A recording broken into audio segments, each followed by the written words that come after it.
Yo. You guys know what time it is. Brown and Orange Weekly back at you again. Again. I am again and again and again. I am your co-host, Clarence Wilson.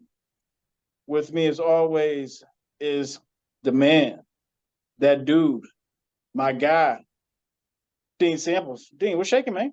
What's going on, man? We got a special guest today. We do. We got a very, very, very special guest. Our former Believeland media colleague, now out doing his own thing on the Very good solo friend tip. of ours. That's right, our guy, my man, Brandon Lewis. Brandon, what's up, mate? Clarence Dean, absolute honor. Believe one, absolute honor to be back here with all of you. Excited to talk some Browns. My first time ever being on Brown and Orange Weekly. Can't wait. Glad to have you, man. It's an we honor to have man. you on here. Yeah.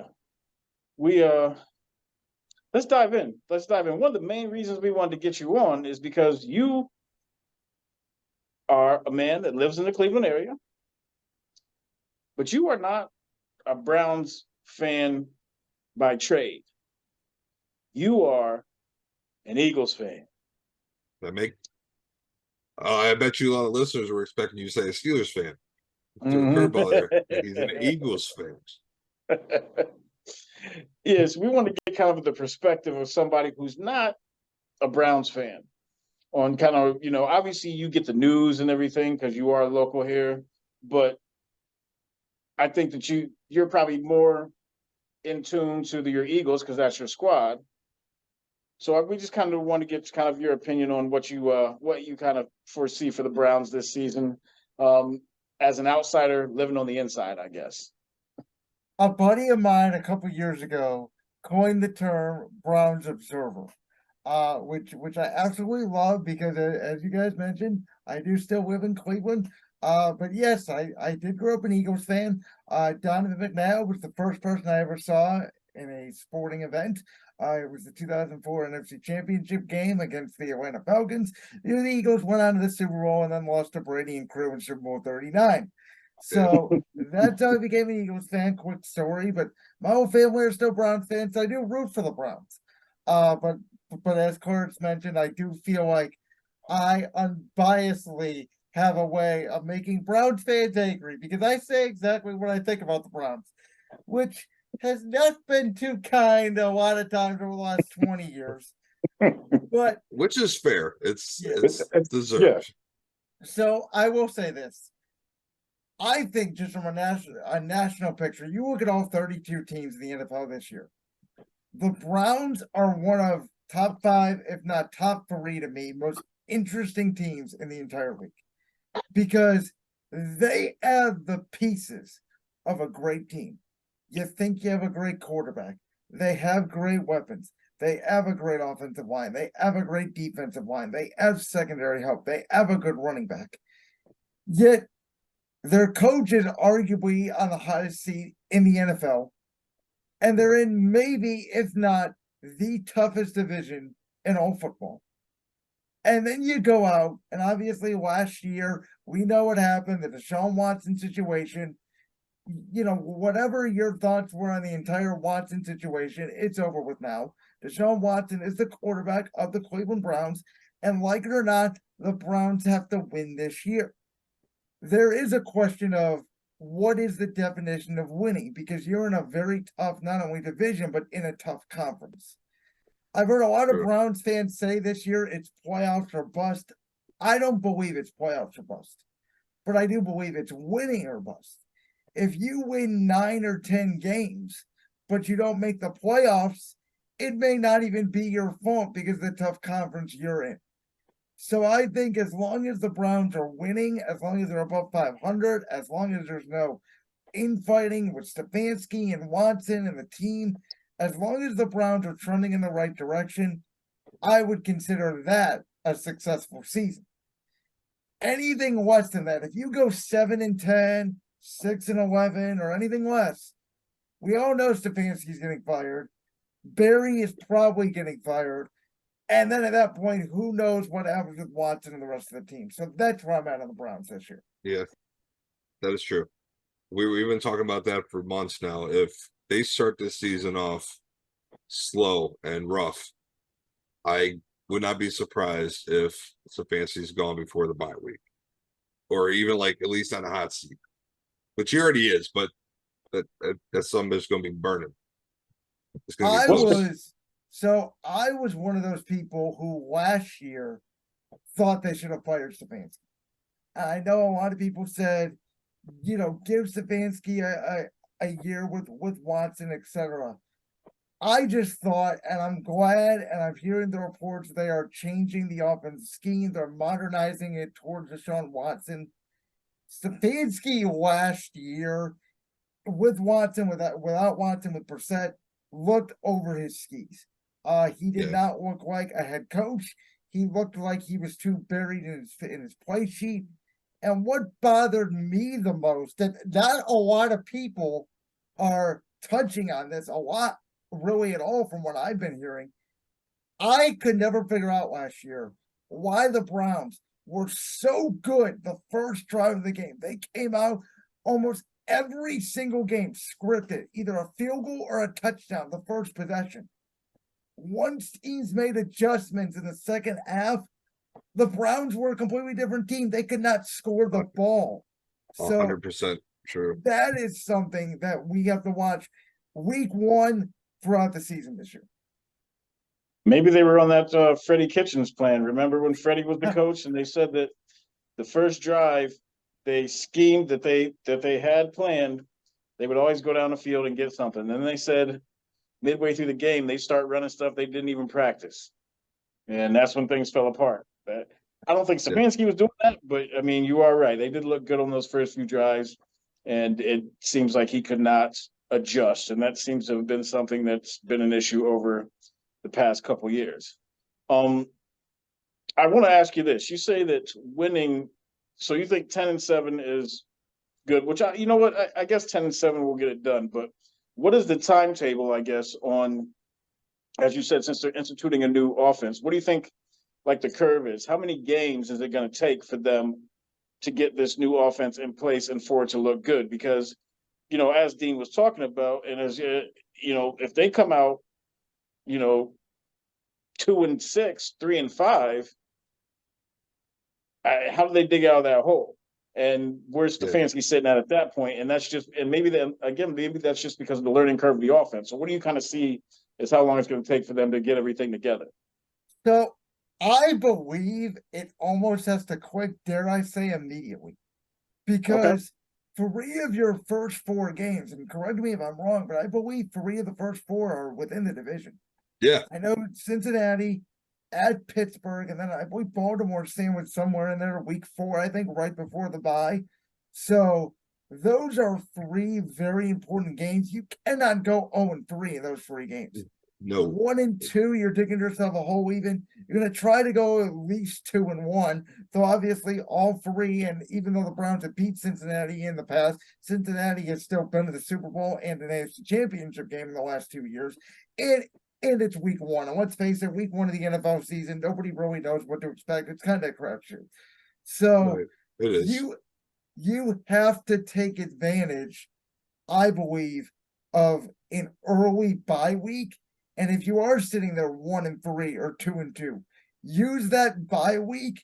And by week 6, when you come out of it, you better know exactly who you are offensively and defensively, because if you don't have that identity by that point, unfortunately, the way the Browns schedule works, that early bye is going to cost you somewhere later on in the season, November, December. You're going to lose a game you're not supposed to just because you're flat out tired, because those bodies are going to be tired playing 7, 8, 9, 10 straight weeks of football. So to me, use that early bye as your advantage. I would say you have to come out right away, but bare minimum, by week 6, that offense has to be what they're going to be for the rest of the year. I agree 100%. And for months, like I said, we were saying, if we were kind of expecting before the schedule release that we'd have like a later bye, we weren't expecting an early bye like the one we got this year. It's been a while since we've had an early bye like that. And I was expecting like a mid-season bye week like usual. So I figured by that time, when they were starting off really, really terribly or really slow, that Stefanski would probably potentially be gone by that time if it comes down to that point. But with it being such an early bye week, it changes things.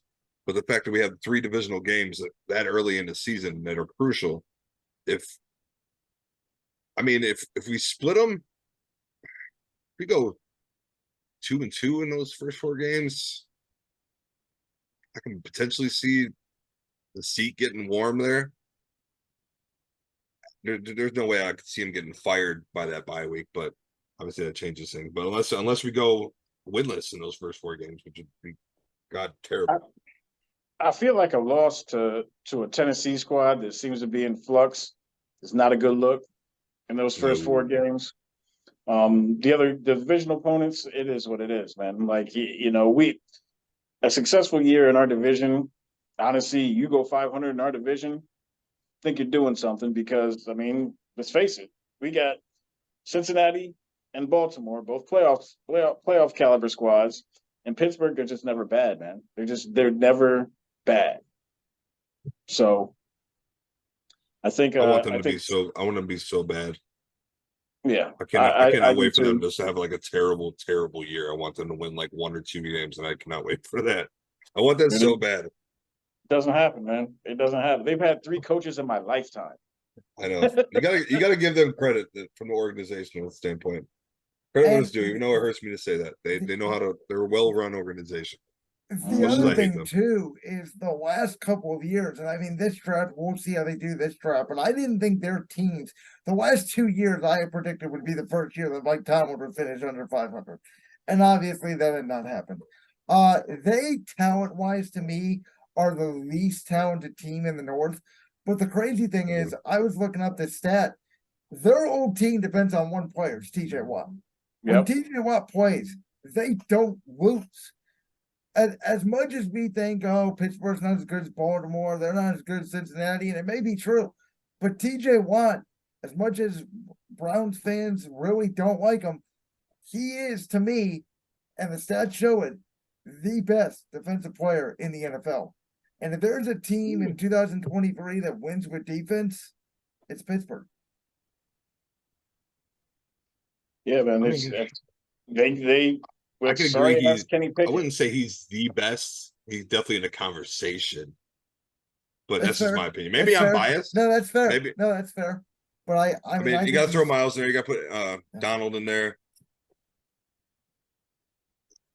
Those are the big heavy hitters there. But Watt's a monster. As much as I hate to admit it, it's just. I go back and forth with Steelers fans all season long about Garrett and Watt. It's frustrating at times, but I'm sure you can imagine. Steelers fans are the worst on Twitter. Spent the weekend in Pittsburgh. We'll get into that later. Did you? Yeah. Yep. I was in Pittsburgh all weekend. Enemy territory. Yep. It was I rode in there with my brown shirt on. Now you know that happened. Okay, that's my boy. I got out the car at the hotel downtown rocking the elf. You know that. Glad he came back safe. Right.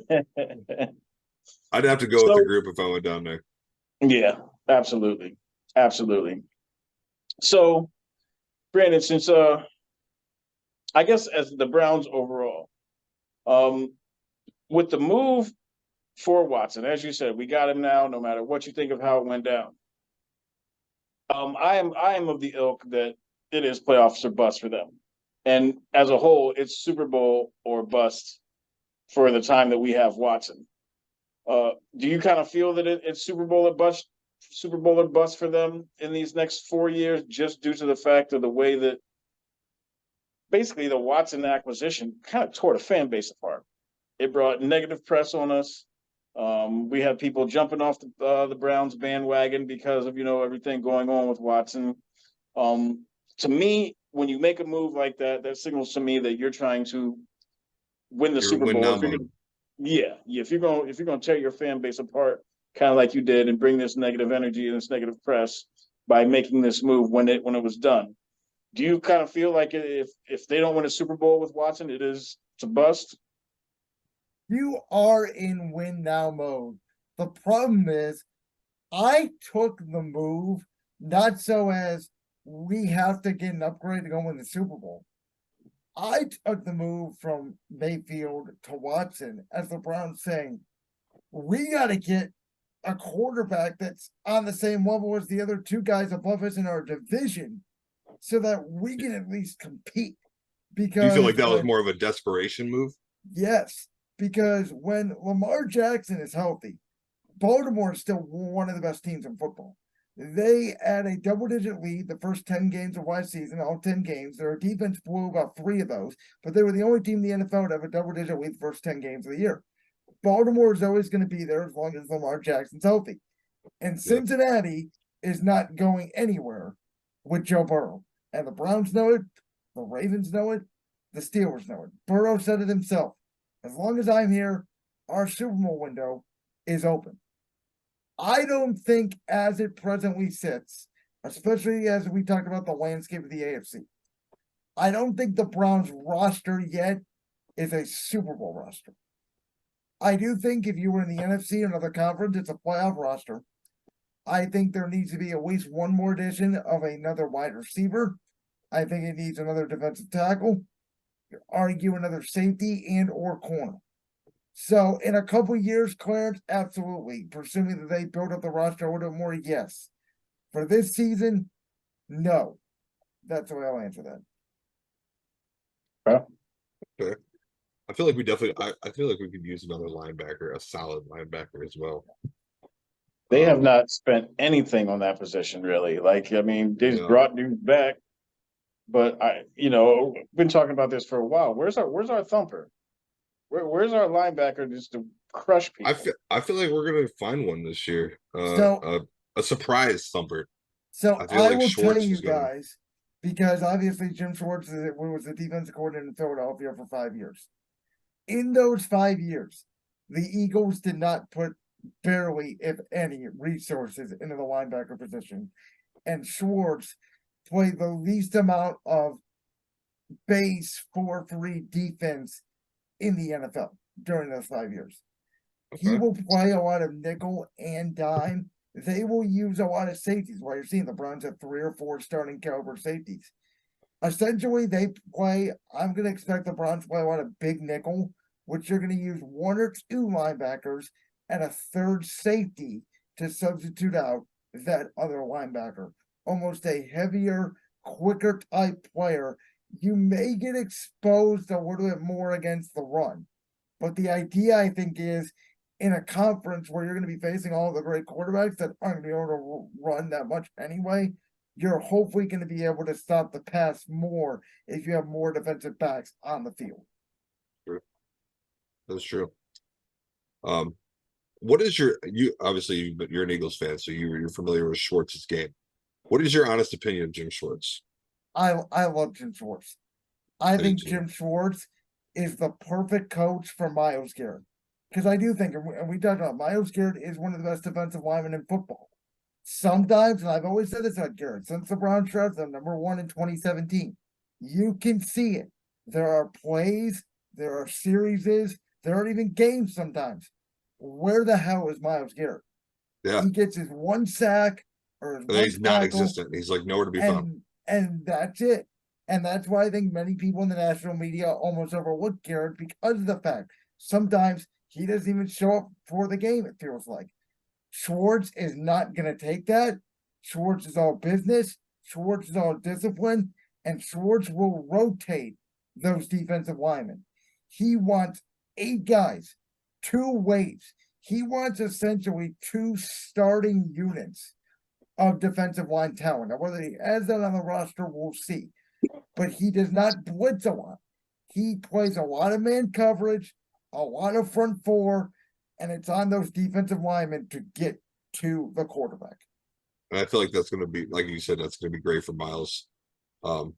We desperately needed somebody who's all business and who's not going to take any BS from compared to what past defensive coaches have been. We need someone like Greg Williams who's going to get in your face if you miss a tackle. We know what I'm saying? Like we desperately need somebody on the defensive side to get these players in check. I feel like it's huge. And honestly, I feel like it sets him up perfectly if Stefanski was to lose his job. I'm totally okay with Schwartz taking over the realms. So crazy story. It's a little bit off topic, but I think it kind of relates to this. So a little bit of insight because I don't think many people probably know this. At the end of the 2016 season, the Eagles were prepared to fire Doug Peterson and hire Jim Schwartz, who was already their defensive coordinator as head coach. They had a secret meeting with Schwartz, and Schwartz ended up telling Peterson about it because he didn't want the job and said, I want to stay as DC, give Doug another year. And look what happened. The Eagles went on to win the Super Bowl. So I'm kind of curious if it comes down to that, if he even wants to be a head coach again. Maybe he's just content with being a defensive coordinator. Maybe that's just what he wants to do. That's what Some he wants guys to are do. great coordinators. We see it all the time in the NFL. Mhm. I think if something were to happen to Stefanski, I heard Bubba Wallace, who was obviously brought on special teams coach. I think his title of being, I think he's the assistant coach or something like that, along with the special teams coach. Yeah. I could see Bubba being the interim and Schwartz being the DC, but hopefully you never get to that. See, I Bubba think will when they eventually get brought it. in, I was going to say, I think when they brought in Schwartz, it was with an understanding that, all right, if we have to part ways with Stefanski, you're in line. That's really what and maybe they didn't discuss it, but it was a handshake, wink, wink, nod, nod. Like, hey, if it's got to go down, you're sliding into his spot. Right.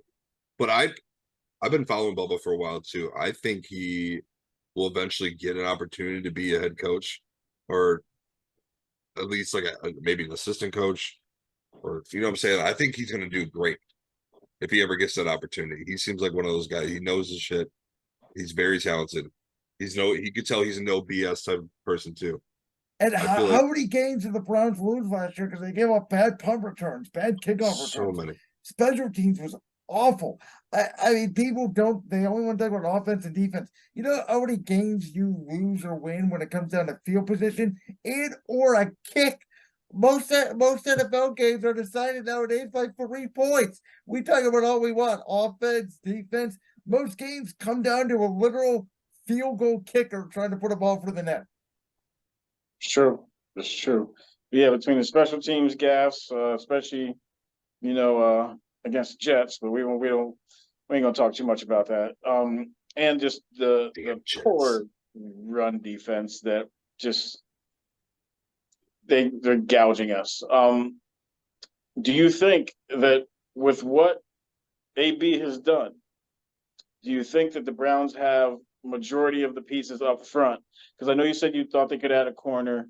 But as far as with the defensive line, front seven, you think the Browns have the pieces to run a successful Jim Schwartz defense? I think with Schwartz's defense and really any defense, but Schwartz specifically, you can never have enough defensive linemen. I think maybe adding one more defensive tackle or one more backup edge could help. Maybe they find it in training camp or somebody lets somebody go. Because like I said, Schwartz will rotate the defensive linemen. Do you have my biggest question, I guess, is if Garrett goes out of the game, obviously you have Zadarius Smith on the other side now. Do you have outside of Garrett and Smith, somebody in the middle, a third down, maybe speed rusher, or an interior lineman that can get out to the quarterback when those guys need a breather? Because those guys are going to play hard. First, second down. Like I said, Schwartz loves to rotate those guys. Are the second unit guys capable of getting after the quarterback consistently? That's my biggest question, and I don't know if it's currently on the roster. See, on paper, I want to believe so. Like the talent's there. We brought in some talent on that line, and I still got faith in Perrion Winfrey, and some of the other younger guys that we got on the line. It's just yet to be seen if they can step up in that situation, which I'm praying they do. Because I agree, we need that. That would be huge. Yeah, I dig it. I dig it. Let's switch gears here a little bit. We're going to keep talking to Browns, but there was a little bit of news finally because we're right outside the training camp reporting period, so it's been all quiet on the Browns home front. But today, they did release the white helmet. It's been rumored for a while. Um, they did a nice little release with the Chief, David and Njoku, Yeah. rocking the white helmet, the white uniform. Me myself, I think it is. It looks awesome. I think it looks dope as hell. But I don't give a shit. I want to see wins. Y'all's thoughts? Brandon, you can go ahead. You I'll get know, yours. I completely agree with Clarence. As much as cool jerseys are, and let's face it, these jerseys are pretty sick. To me, jerseys mean more when you consistently win in a jersey. We all have that feeling with a team, no matter what the team is. You know, it's like they wear a certain alternate uniform or, you know, a colored uniform, and you feel good because the majority of the time they win in that uniform. Some Right. years they maybe don't win at all in that uniform. Some years they win every game of that uniform. It's a weird superstition in sports that I actually think most sports fans believe in. Is Oh, for sure. it's not necessarily, oh, we look good in a uniform. It's, do we win in a uniform? Because Yeah. if you do, keep wearing them. And I think the players believe in it too, because some games you can see with a certain uniform on, certain players have that extra step to them. So Yeah. I believe the Browns are going to debut him. It's a road uniform, week 2 at Pittsburgh. Big game, Monday Night Football. What a way to debut and set the tone for the new uniform. Right out of the gate, right after you play Cincinnati at home, you got to go right down there a couple hours away to Pittsburgh and play the vaunted Pittsburgh Steelers. I love it. I agree with you. Like, I'm a huge jersey guy. I've always been. I follow the Uni Watch online, and like even for all sports, I love when they introduce throwbacks or new colorways and whatnot. I was really hesitant with the rumors the past few years. I did not want them touching the helmet at all. I didn't want numbers on the side or anything. But I watched that dude wipe video with the staff, and they were like rubbing on it. And I'm like, oh my god, they're doing it. Like, this is really gonna happen. And I was like, man. And then I see the video with the Chief, and I'm like, okay, those are sweet. It looks good in person. I'm for it, but I agree. Like, you can look good and feel good, but can you play good? That's all I want. And I Yeah, love the games that we're doing it with. We're doing it against the Steelers, the Niners, and the Jets. So, and the mix with the throwback jerseys, I think it's great. Paying homage to the past. We wore the white helmets the first 6 years in existence.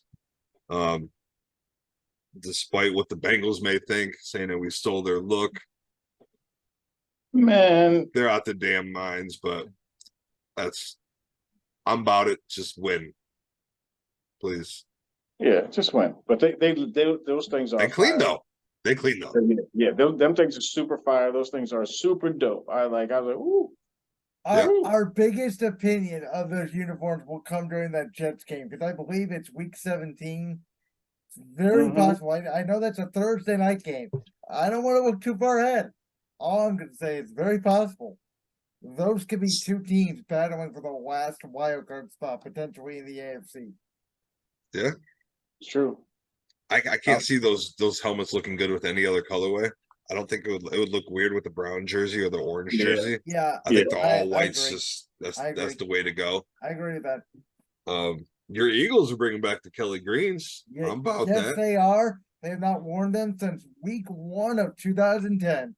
The infamous Been that game. long? Yep, infamous game for Kevin Cobb when he started and got face planted into the ground by Green Bay Kevin Packer. Cobb.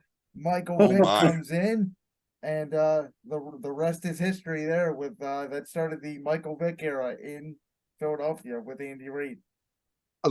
Man, all right. I love Michael Vick. I may not like what he did with the dogs, but I love me some Michael Vick. Even when he was at Virginia Tech, I would have followed him in college. I had the Atlanta jersey. I wish I still had that Atlanta jersey. I was a big Vic fan, man. Yeah, it's funny. The first 2 jerseys I ever bought were actually there's the first 3 jerseys I bought, and we actually told this story before. Bernie And then now, granted, this is when I'm a young kid, so these were all bought from the Pro Football Hall of Fame. I got a Bernie, I got Eric Dickerson Colts, and you know the other one That's a good was one. the other Vic? one. Nope, was a number 12 Philadelphia Eagles, Randall Cunningham. Randall Cunningham. I had a white Yeah, one of Randall. Mine dude, was a Mitchell and Ness one though. dude, Oh, Randall was probably my he's one of my all-time favorite players to ever watch. Definitely probably my all-time favorite Eagle if I had to pick one. Um, you know, and the Vic era too. But I mean, Randall's the original Vic. yeah, Yes, he is. Yeah. I agree 100%. Randall was a bad man. Punting the Probably ball one of the best 98 quarterbacks yards. ever to never win a Super Bowl. Oh yeah, I agree. I 100% agree. I'm trying to remember what the hell happened to my Cunningham jersey, man. I've had so I many jerseys over the years that just I couldn't even tell you what happened to them. think. I had a Brett Favre Vikings jersey. I have no idea what happened to. I still got my Mike Allstott Buccaneers jersey. I still got a Terrell Davis Broncos jersey. I got a Bernie Kosar Cowboys jersey. I actually found that at a thrift store for $1.50. Wow. Wow. Yeah. I was like, what? So I'm gonna give you a couple minutes, Brandon. What's your thoughts on your Eagle this year? How far are they gonna go? Where are they gonna be back in the bowl? Are they set? What's your thoughts? So I always hate to put my team in the Super Bowl. Um, Not me. obviously, and What's that like? I know how hard it is to get back to the Super Bowl. People may call me out for this, but in my heart of heart, I truly believe we had that freaking game won. It's unfortunate. I've ranted about it on my podcast lots of times. Bad call. It is what it is. The field, it is what it is. We lost the Super Bowl. Winning a Super Bowl felt really good. Losing a Super Bowl is just much of a heartbreak. And hopefully you guys will never get to experience that one day. You'll get to experience the other half of it. I hope Which so, is, man. This Eagles team is in the NFC, and in my opinion, objectively speaking, there is nobody in their way but themselves. San Francisco doesn't have a quarterback. The Lions are good. They're young. They're hungry too. Nobody else to me, outside of maybe Dallas, but you don't trust Dallas because you can't trust Dak and you can't You trust their can't. coach, McCarthy. No. Outside, like I think Dallas and Philly are the two best teams in the NFC. Yeah. I would put Dallas right now over San Francisco because we don't know who the quarterback for San Francisco is going to be. And by the way, we blew up Brock Purdy. I don't want to hear anything about San Francisco didn't have a quarterback. The game was over before Purdy got hurt. So, to me, it's Philly, Dallas, San Francisco in that order. There's really nobody else unless somebody comes completely out of nowhere. I get the schedule's harder, but Jalen Hurts is not a guy to me who will fold in of one great year and go back to being an average to a below average quarterback. Jalen Hurts is a grinder. He's a worker. The first thing that man did when he got his contract this season is go back in the facility and go to work. And they asked him, Jalen, what are you doing with that money? And he said, I'm putting it in my pocket and I'm going to work. That is a guy who you will pay big time money to. And the draft that the Eagles had, Nolan Smith, regardless what you think of Jalen Carter, great talent. I mean, this team, they have, in my opinion, knock on wood, everybody stays healthy. They have no holes. And their offensive line's back healthy, receivers are back healthy, got good additions at running back, great defensive line, good corners, ready to make another run. I agree.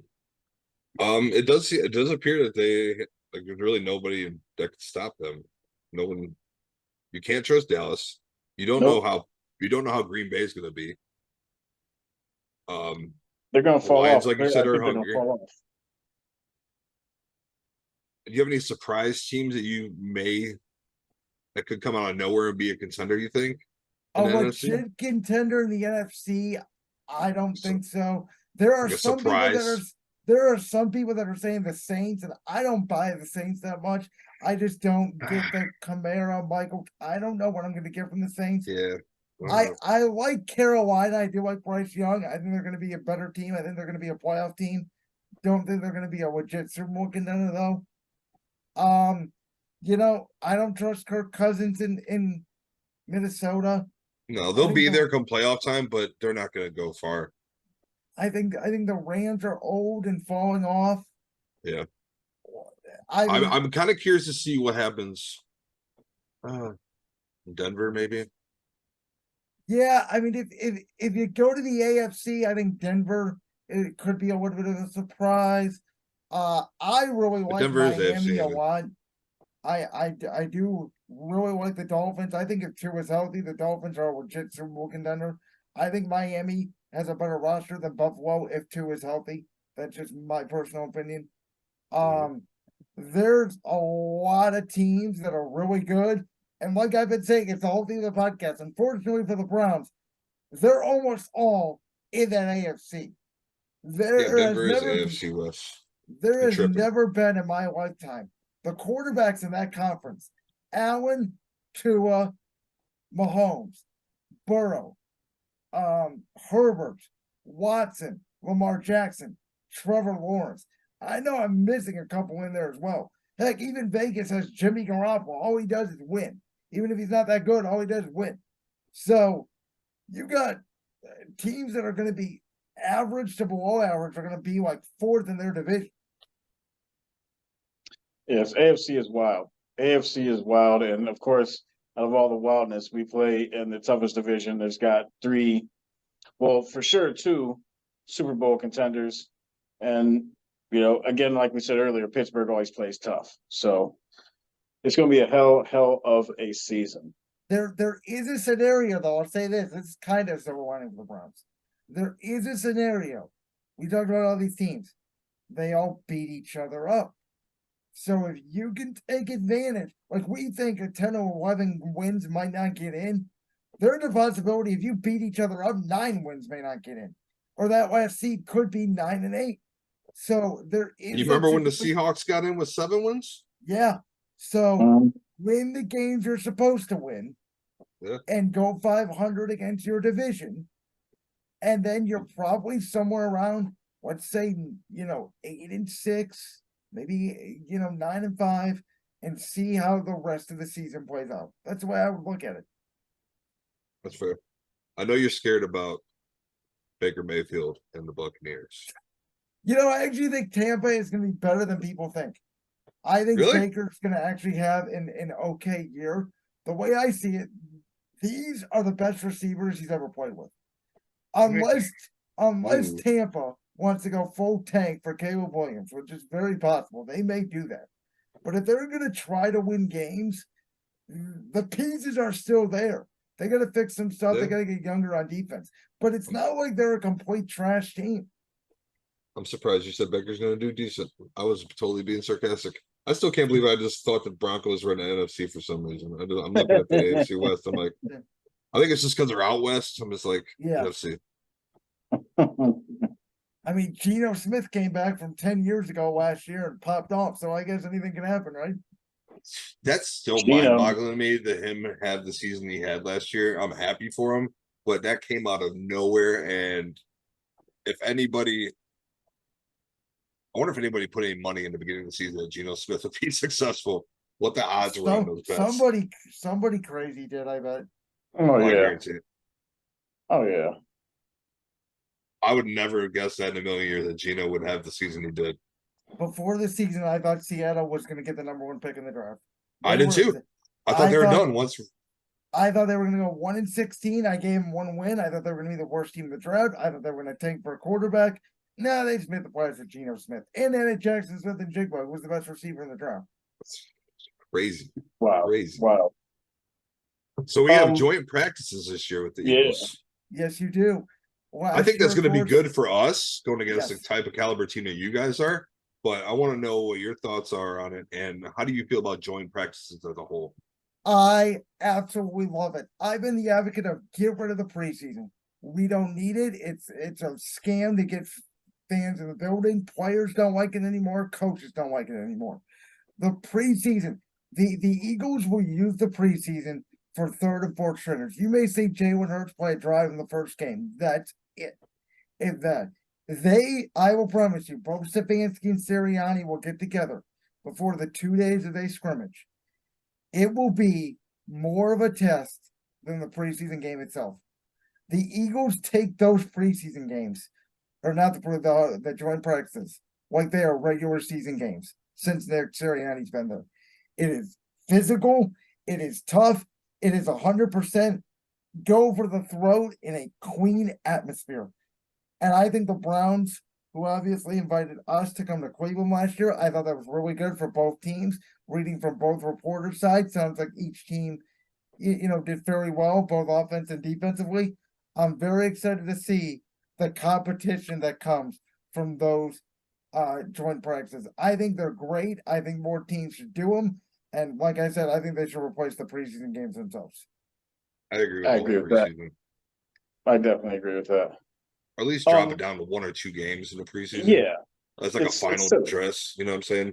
Just for the guys that are fighting for a roster spot, at least have 1 or 2 games for They're them. charging fans full price, and I most know. of these teams, I think Kansas City was like one of the only teams. I think it must have worked. They won the Super Bowl, but they were one of the only teams that I think played their starters a legit amount. Some of these teams don't even play their starters a snap. I think the Rams are one, the Chargers are another. They're playing their starters a snap at all in preseason. They're charging fans full price tickets for it. I can't even sell my tickets. Yeah. Because I don't really like going to preseason. I used to. If I do, I'm just going to have a good time. Well, it Just to used be to it. be, the first one you play a drive, the second one you play a quarter, the third one you play a half. So you knew what you were getting. Now you Right. don't even know. You're like, are they going to play a drive? Are they going to play a half? Are they going to play it all? You don't even Right. know. Plus, Absolutely. for so many years, we were only good in the preseason. We were the preseason champs for forever. I tell people this all the time. Do you remember the year 2017 when the Browns went 0-16? They went 4-0 in the preseason. 4-0 in the preseason, baby. And Deshaun Kaiser looked like a legitimate NFL quarterback. He did. He fooled me, and that's when I said I can't watch this crap anymore. This thing makes no sense. Kaiser looked like a competent NFL quarterback. He gets in the NFL. Dude, they threw him to the wolves. Poor dude. I felt so bad for him. The Green Bay game where he threw it up in the sky to no one in overtime. That I was never so forget bad. that one. That was so bad. I'm still a firm believer that if Kaiser didn't get tossed, first off, they tossed him out there too early. And then Hughes dumbass pulled him off the field and sat him for a week, and then he put him back out there.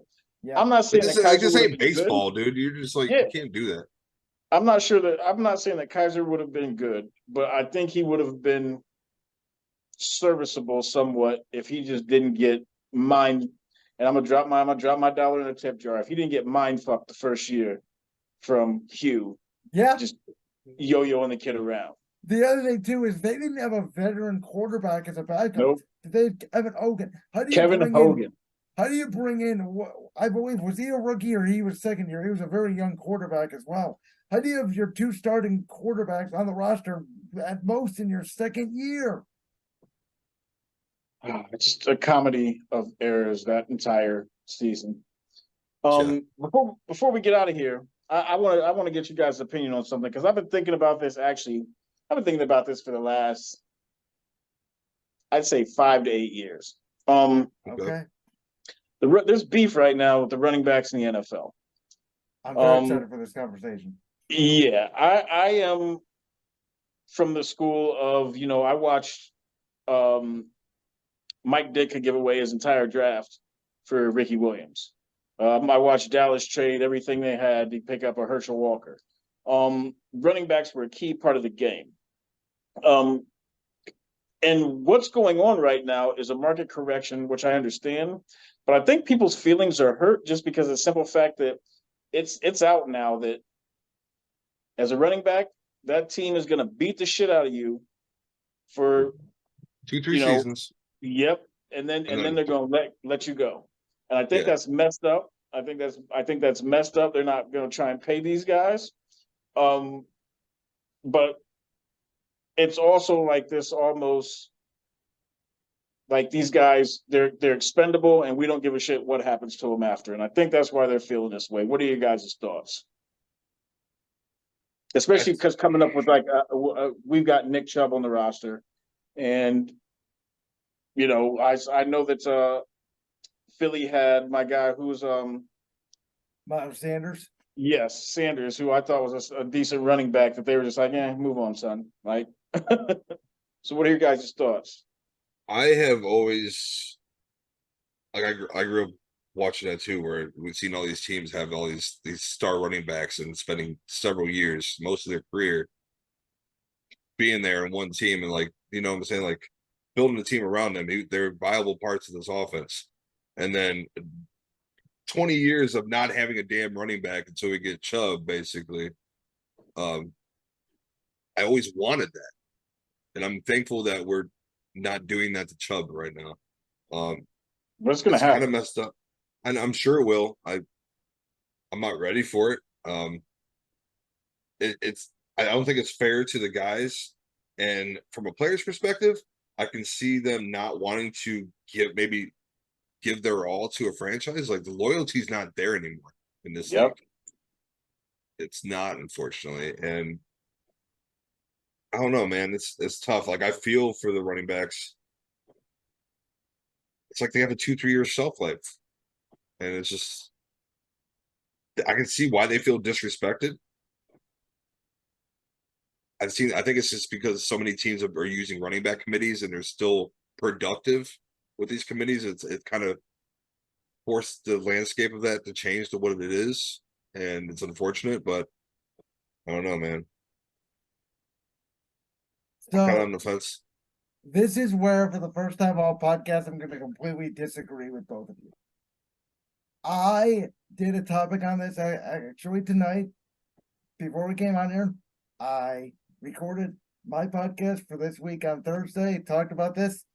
In my opinion, it's not that the running back position itself is being devalued. It is, as Dean sort of alluded to, it is a de-evaluation of using the bell cow running back, having one guy saying, okay, you're going to carry the ball 400 to 500 times a year. We're going to wear you out at 3 or 4 years, and that's it. You actually look right now at the top 10 running backs in the NFL. Only Christian McCaffrey, and if you want to throw Alvin Kamara in there, go ahead. Only those two have ever made a conference championship game, and none of them have ever made the Super Bowl. 8 of the last 10 Super Bowl winning teams have not had a 1,000-yard rusher. They've had 1,000 yards combined with the committee, as Dean was talking about, but they have not had a 1,000-yard actual rusher. You look at a team, and Clarence alluded to it, like my Eagles. Yes,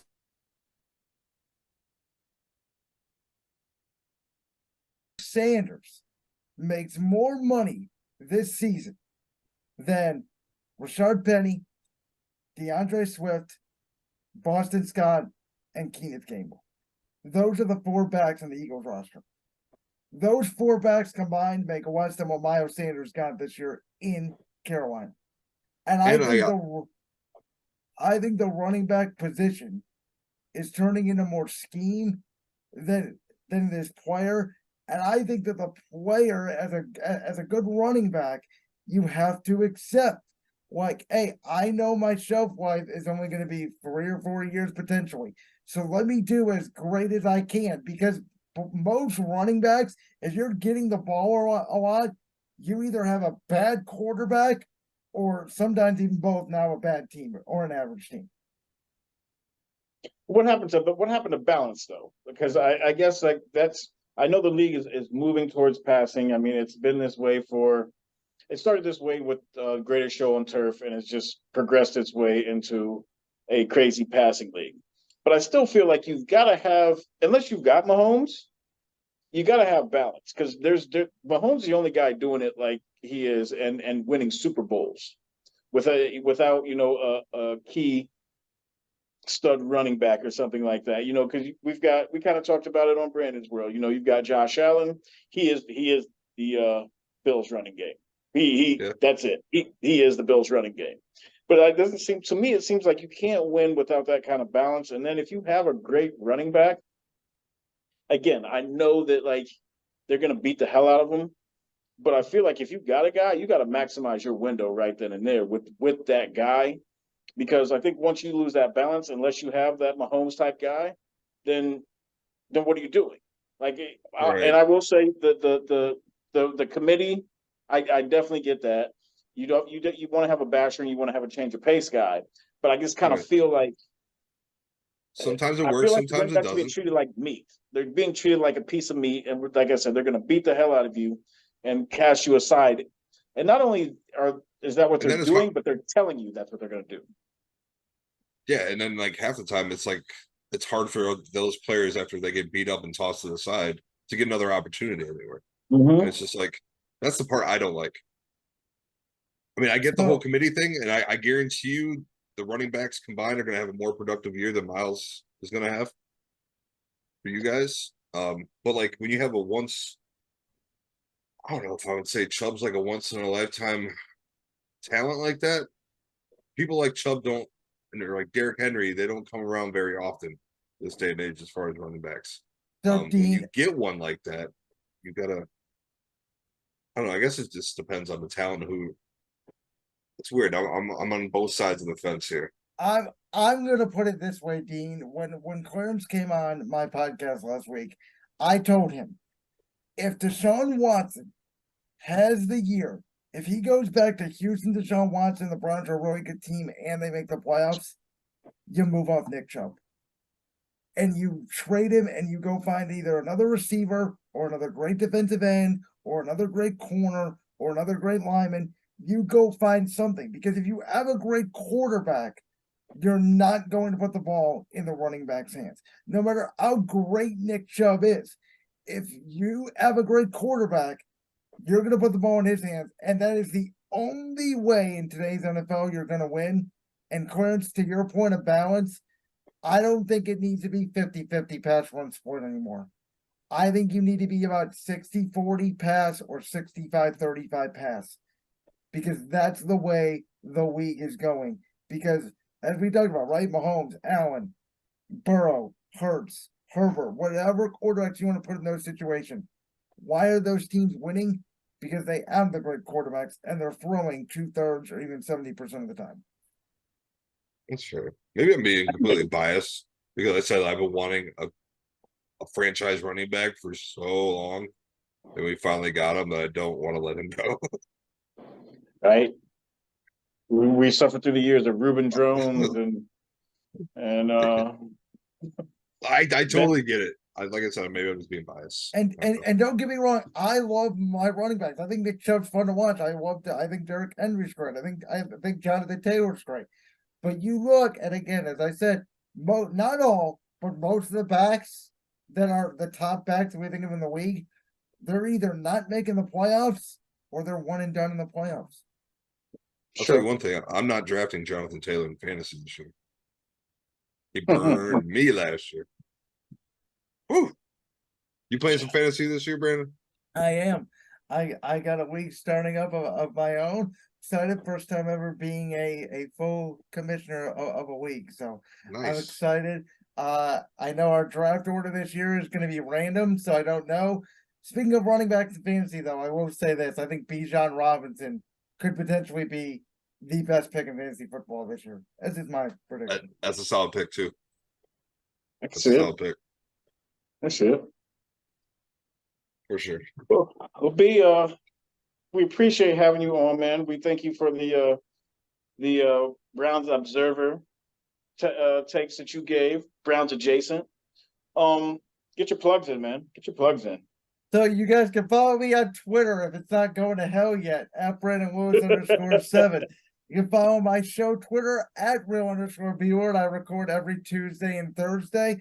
Looking forward to September when the NFL season kicks off. I'm going to be doing predictions for every single game, 5 best bets every single week. It's going to be a really fun time. I can't wait for it. I talk all things baseball, all things basketball, all things wrestling as well. So thank you guys for having me on. I appreciate it. Thank you, Believe One family, for welcoming me back at least for a night. And this is fun. And I wish you guys the best, obviously, going forward. I wish the Browns the best going forward this season. It was an honor to have you on, man. And if you ever want a guest on a Brandon's Road, I'd love to come on as well. Absolutely, sounds Talk good, anything man. with you, man. We love you. It's happy to see you again, man. Absolutely. Go follow Brandon, please. Go follow his podcast too. It's amazing. It's always a pleasure to sit down and talk with him. It's that Absolutely. time. Clarence, Thanks, guys. Appreciate it. and go follow Well, all the whole squad Yeah. from Believe in Media. Shout out to the Guardians of the CLE. Shout out to the Guardians who just beat the shit out of Pittsburgh for the second time. It's 10-1 final. Took 21 runs in 2 games. There we Yeah, go. man. Couldn't hit it all in Texas. Now we're hitting all over the yard. Should we play Pittsburgh every day? Yeah, really. Go follow Guardians of the CLE. They are throwing out the first pick at the Akron Rubber Ducks game soon. Tomorrow. Yeah. Tomorrow. I'm not gonna be able to make it, unfortunately. Since you couldn't go, I was gonna ride with you, so I can't go. So looks like we're stuck like Chuck. Yeah, but follow our ATC, All Things Cavalier. Check out the high school coverage. Y'all know the routine. Believe in Media, worldwide or Cleveland wide. We here. Leave it wide.